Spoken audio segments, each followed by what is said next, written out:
आज हम नया टॉपिक स्टार्ट करने वाले नया चैप्टर लेके आए हैं आपके लिए 12th क्लास का। वो है sexual reproduction in flooring plants. पुष्पीय पादपों में लैंगिक जनन। पुष्पीय पादपों में लैंगिक जनन की जो बात करें अपन कि पुष्पीय पादप यानी एंजियोस्पर्म, और एंजियोस्पर्म जो आवर्तबीजी पादपों का मुख्य गुण जो होता है कि उनमें पुष्प या फ्लोर का पाया जाना। पुष्प एक रूपांतरित प्ररोग कह सकते हैं, यानी ये कहें कि मॉडिफाइड जो सूट है उसी का ही रूपांतर या उसका मॉडिफिकेशन है। अब बात जब करें कि जो फ्लोरिंग जो प्लांट्स होते हैं उनमें दो प्रकार का रिप्रोडक्शन देखने को मिलता है, एक तो वेजिटेटिव रिप्रोडक्शन और एक सेक्सुअल रिप्रोडक्शन। मोस्टली कायिक जो जनन की जो बात हम पहले भी कर चुके हैं, जिसे वेजिटेटिव प्रोपेगेशन कहते हैं, जो एक प्रकार का एसेक्सुअल रिप्रोडक्शन है, उसकी बातें हम कर चुके हैं लास्ट टॉपिक। आज जो बात करेंगे हम लैंगिक जनन यानी सेक्सुअल रिप्रोडक्शन की, तो सेक्सुअल रिप्रोडक्शन के लिए हमें सीधी सी बात है कि इसमें मेल रिप्रोडक्टिव ऑर्गन और फीमेल रिप्रोडक्टिव ऑर्गन की आवश्यकता होगी। मेल और फीमेल रिप्रोडक्टिव ऑर्गन जो होते हैं वो दोनों के दोनों जो फ्लोर जो होता है उसमें प्रेजेंट होते हैं। फ्लोर जो होता है ये अगर देखा जाए तो उभयलिंगी भी हो सकता है और एक लिंगी भी हो सकता है। एक लिंगी यानी या तो इसमें मेल रिप्रोडक्टिव ऑर्गन होगा या फीमेल वाला होगा, या अगर हर्मेफ्रोडाइट की बात करें उभयलिंगी की, तो उसमें मेल और फीमेल दोनों रिप्रोडक्टिव ऑर्गन मौजूद हो सकते हैं। सेक्सुअल रिप्रोडक्शन या उसके रिप्रोडक्टिव ऑर्गन पढ़ने से पहले हमें एक फ्लोर की जो एक बेसिक स्ट्रक्चर का पता होना आवश्यक है। तो देखिए आपके सामने जो मैंने जो डायग्राम शो कर रखा है वो फ्लोरिंग जो फ्लोर का है।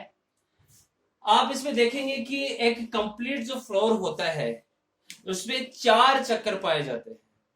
उन 4 चक्रों में जो है उन चारों चक्रों को 2 भागों में बांट रखा है। एक तो है सहायक चक्र, एसेसरी साइकिल जो होती है, और एक होती है आवश्यक चक्र जिसे हम इसेंशियल साइकिल कहते हैं। यानी इन चारों चक्रों को यानी बाह्य दलपुंज, दलपुंज, पुमंग और जायांग को 2 भागों में बांट रखा है, सहायक चक्र में और आवश्यक चक्र।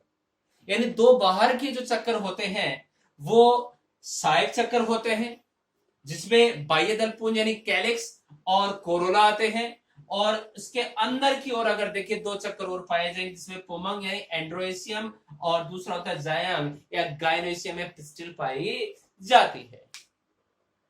अब सबसे पहले हम सहायक चक्र की बात करेंगे, यानी जो एसेसरी जो साइकिल होते हैं, कंपोनेंट होते हैं, उनकी बात करेंगे। ठीक, सबसे पहले जो बात बेसिक बात करेंगे, पुष्प जिसपे लगा रहता है या जिसपे बैठा रहता है उसे हम पुष्पासन कहते हैं, पुष्प का आसन यानी थैलेमस कहेंगे।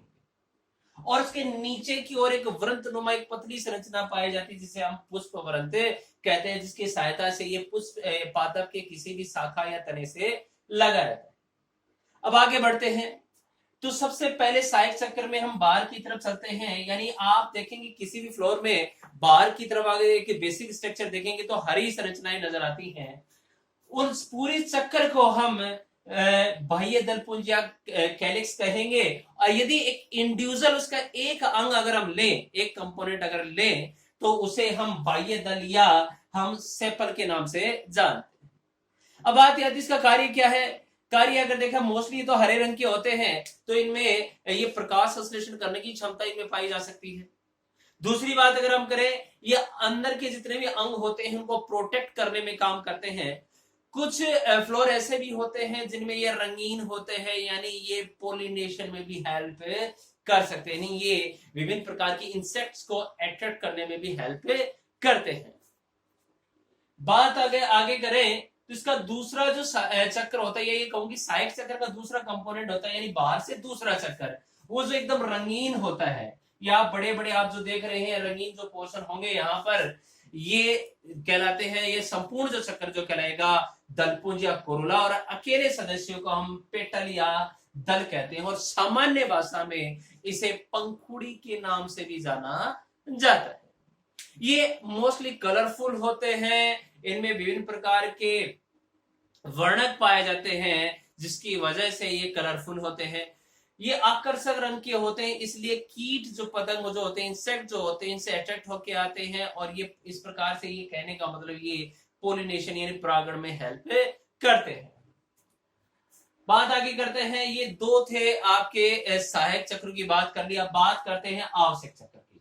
यानी बाहर से अगर तीसरा चक्कर अंदर की तरफ जाएंगे तो तीसरा चक्र आता है, इसमें हम देखेंगे कि पुमंग बोलते हैं या एंड्रोइसियम के नाम से भी जाना जाता है। एंड्रोइसियम जो है ये नर जननांग मेल रिप्रोडक्टिव ऑर्गन होता है और जिसका प्रत्येक सदस्य पुंकेसर या स्टेमन कहलाते हैं। यानी आप ये पूरा ग्रुप अगर आप लेंगे ये सारा, तो इसको हम पुमंग कहेंगे, लेकिन इसके इंडिविजुअल को हम पुंकेसर या स्टेमन के नाम से जानेंगे।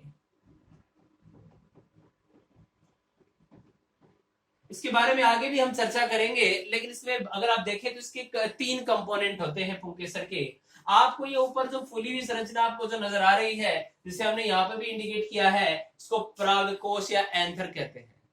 परागकोश या एंथर में लघु बीजाणु धानियां पाई जाती है, माइक्रोस्पोरेंजियम पाई जाती है, जिसमें लघु बीजाणु यानी पराग कणों का निर्माण होता है।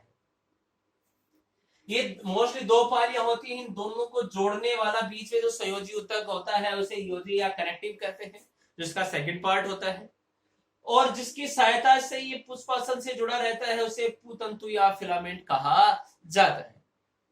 अब बात करें आगे, सबसे अंतिम जो और सबसे भीतरी जो चक्र होता है, आवश्यक चक्र होता है, जिसे हम जायांग के नाम से भी जानते हैं, जायांग या गायनोइसियम, और इसे स्त्री केसर या पिस्टिल के नाम से भी जाना जाता है। अब बात करते हैं, इसके 3 मुख्य कंपोनेंट होते हैं। मैं बात बताना चाहूंगा, सबसे पहले एक तो जायंग होते हैं, मादा जनांग होता है, फीमेल रिप्रोडक्टिव ऑर्गन होता है। इसके 3 भाग जो होते हैं, सबसे ऊपर की ओर जो होता है स्टिग्मा, जो एक जीवनुमा संरचना होती है, विभिन्न आकृति की हो सकती है। इसकी जो सतह जो होती है चिपचिपी होती है, स्टिकी होती है, ताकि ये किसी भी पोलन ग्रेन्स को आसानी से इसको अपने ऊपर चिपका सके। कई बार जगह पर ये कई जो पुष्प ऐसे भी देखेंगे जिसके ऊपर ये रोमिल भी होती है।